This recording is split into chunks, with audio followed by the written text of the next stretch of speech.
Brothers and sisters in Christ, God bless you. Thank you very much again for an opportunity to share a podcast with you. Today we're going to be continuing on our series, or the third part of our series on controlling spirits. As we had done the first two series and we had spoken about what they were and what they do.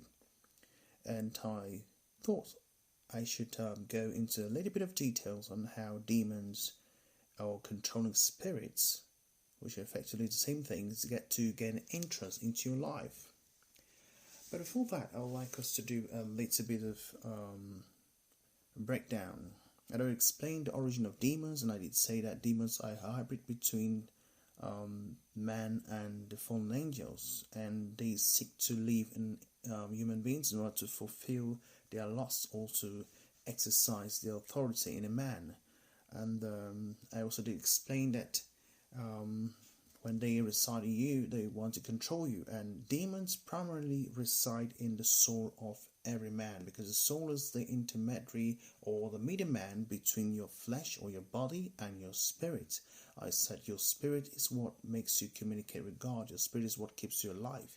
And your flesh is what helps you to interact with the physical world, to interact with people. And your soul is what actually controls everything that goes on in your life. And I even did say that when you have a dream, what you see or the person you call yourself in the dream, that's your soul. You can smell, your soul can smell, your soul can feel, your soul can hear, your soul can do anything that your physical body can do.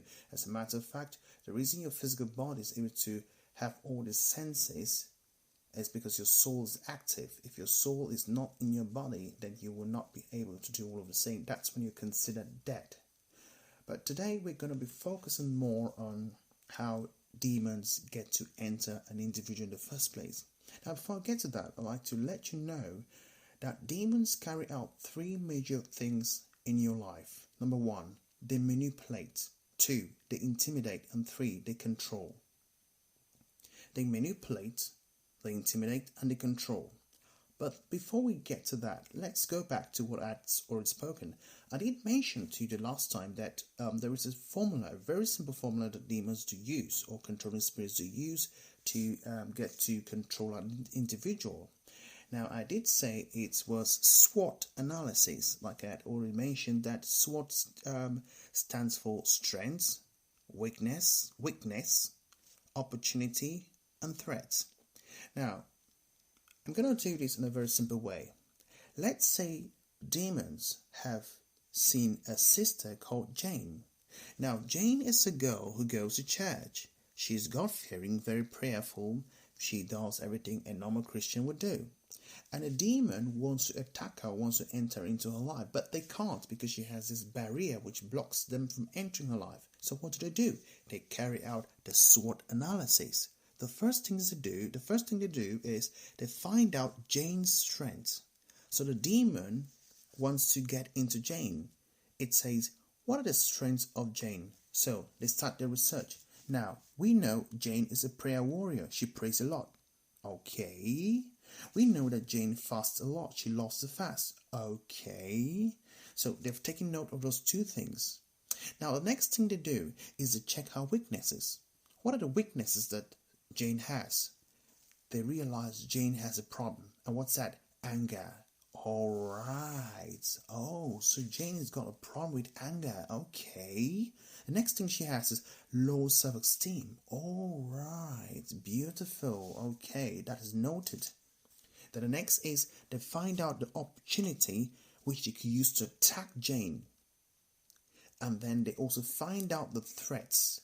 Now, they leave out the strength and focus on the weakness.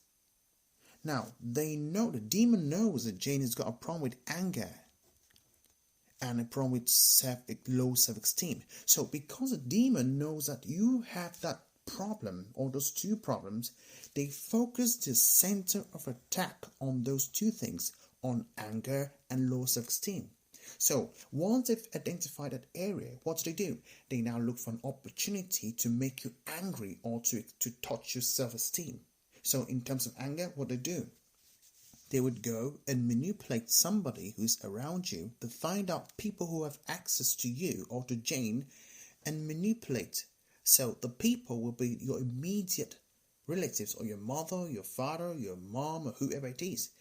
And mama comes home, or your friend comes home, or whoever it is, your daddy comes home and says, Jane, why didn't you wash plates? You're such a lazy girl. And immediately the demon goes and manipulates Jane's emotions. Get angry, get angry. How can dad say that to you? Get angry, get angry. How can mom say that to you? And the more she begins to meditate on these thoughts, the demons make her to think she is the one feeling that way, when in reality they're imposing those thoughts on her. Do you see that? So what happens? They've manipulated her. Now they've intimidated her, and then it's going to last stage. They're controlling her. So while she acts on those emotions, that's when Jane gets angry. And as soon as Jane gets angry, the Spirit of God, because he loves peace, departs from Jane. Then Mr. Demon comes inside and resides in her. So let's say that Jane was tempted to get angry, but she didn't get angry. What happens? The demon now uses a low self-esteem. And then Jane dresses up to go to church or go to school, and a friend comes and says, oh, your dress looks horrible on you, it doesn't fit you, you're just too fat. And what happens? Jane begins to feel insecure. She says, oh my god, someone just said I'm fat. She starts to put on heavy makeup, or she starts to, spend her life trying to be like somebody else. What has happened? The demon has successfully gotten entrance into Jane through her weaknesses. Did you see that? Now, for opportunity, the demons always rely on a person who is available and a willing vessel. Sometimes, let me explain something. Sometimes demons will even introduce somebody into your life whom he knows he can use to control you, just in case you don't allow him to get in. For example, you find out a girl, like let's say Jane, we're talking about Jane still. Jane is God-fearing, she's prayerful and all that, but a demon has not successfully made her angry. Neither have they been able to attack on a low self-esteem. So what happens is a demon begins to manipulate her and says, you know what, Jane, you've been so single for such a long time. I think you need a boyfriend. And again, because Jane begins to meditate on those thoughts, what happened? She begins to suffer from low self-esteem. Now the demon knows that. It gets very angry. It goes and looks for an opportunity. Whose opportunity? The opportunity now becomes probably, let's say, Daniel, an unbeliever, a guy who's a street guy. The demon goes and enters into Daniel, and Daniel comes and approaches Jane and says, hey Jane, you're a very beautiful girl. I think I should go out with you. And what happens? Jane gives in. Because she's suffering from low self-esteem. She wants to be loved. She needs the attention. So the demon has entered that guy, and the demon then comes in and becomes a boyfriend. Now what happens? The demon is able to use that guy to control her. So what happens?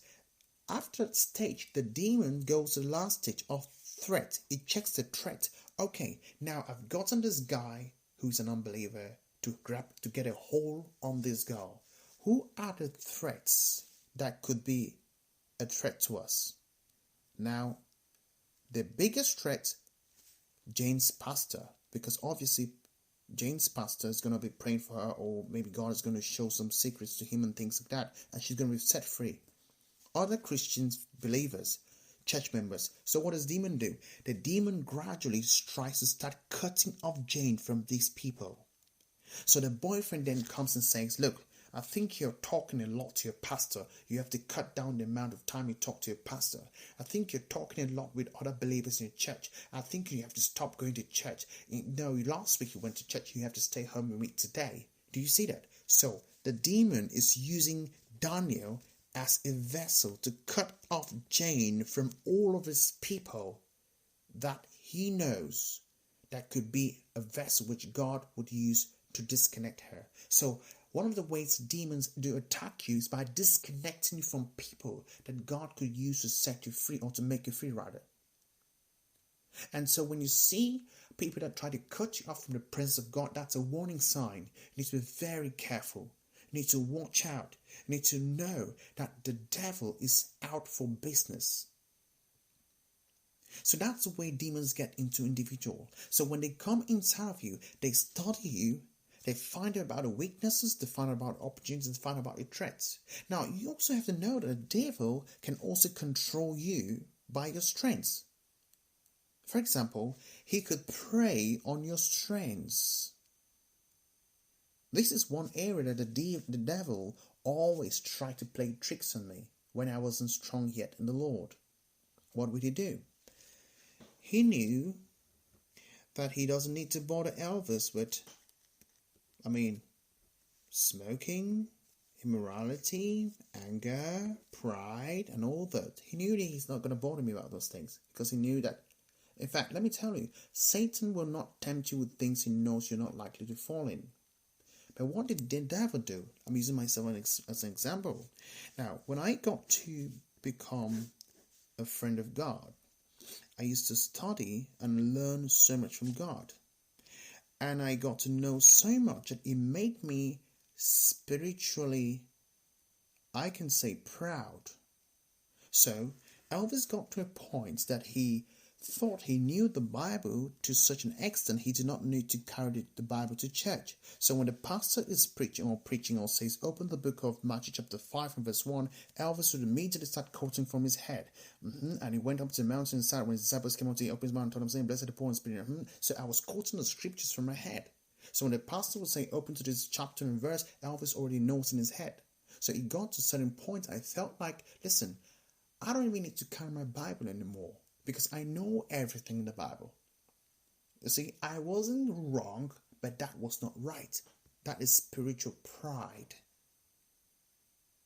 That's a problem. So sometimes the devil could also tempt you through your strength. You might have a strength in an area. I also had another issue the devil would tempt me towards. The devil made me to kind of stay off people who were not spiritually righteous. For example, let's say if I saw a girl who was not a virgin anymore, immediately a red flag goes up and I'll shift away. I'll just avoid that person.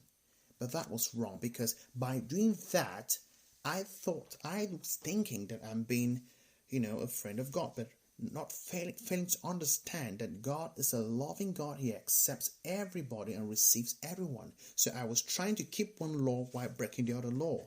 So are you seeing that? So that's how the devil gets to manipulate you. He can also manipulate you through your strengths. So don't only focus on your weaknesses, focus on your strength. For example, you can have a talent, you can have a gift, but do you know that your gift and talent could make you arrogant because you're a good singer, maybe because you're a beauty contestant or whatever it is, you're just so arrogant towards all those who are around you. Maybe because you're the boss in your company, you shut everyone down, you're so rude, you're so arrogant, nobody can advise you because you think that you are the boss of your company. That's one of the ways the devil could also control you. But before you end this series, I'd like you to close your eyes and pray and ask God to break you free from every controlling spirit in the name of Jesus. Until then, thank you very much for listening, and we look forward to part 4. In the next part, we're going to look at how the devil gets to control governments and the government gets to control you. God bless you.